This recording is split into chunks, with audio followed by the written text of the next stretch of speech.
A infância. Até onde me lembro, não tive uma infância fácil.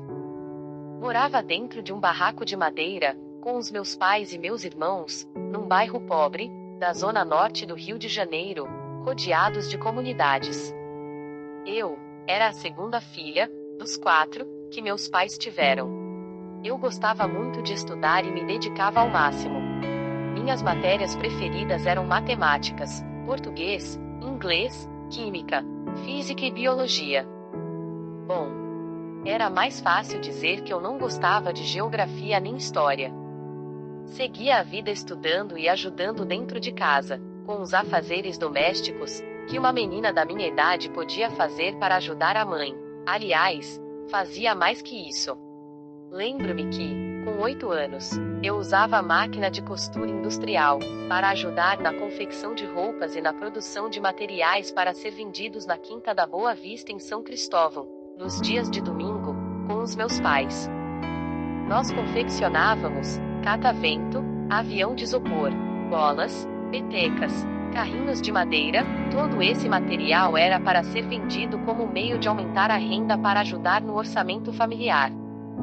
Nos dias de semana, eu e meu irmão mais velho saíamos vendendo cocada e pastel de carne na rua, para também ajudar na renda. Tudo isso fazíamos quando voltávamos do colégio, já no final da tarde e início da noite.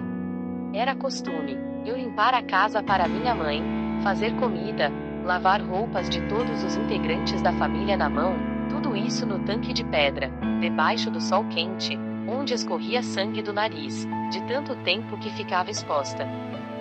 Nessa época, também passava cera no chão, que era de vermelhão e tinha que lustrar. Para dar brilho, como não tinha enceradeira, eu colocava um pano velho no chão e pedia para meu irmão sentar em cima e eu ia puxando até dar brilho. Era uma forma de brincarmos juntos, sem sentir o peso da responsabilidade que já tinha. Foram dias de muito trabalho, contudo. Eu era feliz como uma criança deveria ser ou eu achava que era. Na verdade, não me lembro de ser assim tão feliz, como vi alguns colegas serem ao sair para brincar na rua, com a permissão dos seus pais, sem precisarem fugir pela janela escondidos, como eu fazia. Pois a minha mãe, mesmo diante de toda a ajuda que eu contribuía, ela me prendia em casa, como meio de proteção. E nas poucas vezes que permitia de eu sair com colegas, ou de ficar na rua conversando, era sob muita pressão e restrições. Nesse mesmo episódio em que eu tinha de 8 até 12 anos, eu não entendia muito bem o que acontecia e só seguia ordens, obedecia a todas que vinham da minha mãe. Pois ela era o general daquele quartel, e o meu pai, o mais sereno, nem sequer me batia até eu descobrir o porquê mais tarde. A tarefa de brigar, educar, bater, era com a minha mãe, meu pai era o bonzinho da história. Até que um dia eu e minha mãe estávamos sentadas, costurando e realizando as encomendas de roupas que ela havia pego, como mais uma fonte de renda. E pediu para aproximar-me, dando início a uma história. Ela começou a contar sobre o passado com os seus pais. Onde na sua infância, exatos 11 anos, descobriu no colégio que estudava, seu comportamento com seu pai não era adequado como de um pai e uma filha. A madre sondou sua vida e a aconselhou denunciar ele. E assim ela fez, mostrando que era um relacionamento de abuso sexual.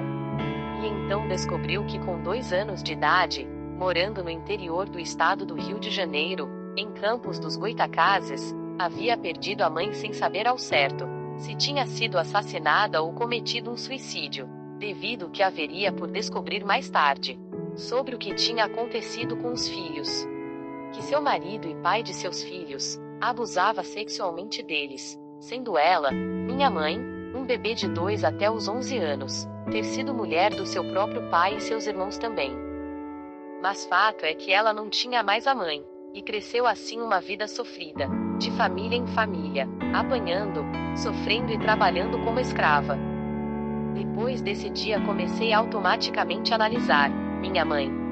E por mais que me batesse, sem motivos, onde eu ficava revoltada, e me maltratasse, a ponto de eu fazer xixi nas calças, por medo dela, eu com o tempo, na adolescência fui procurando entender o porquê.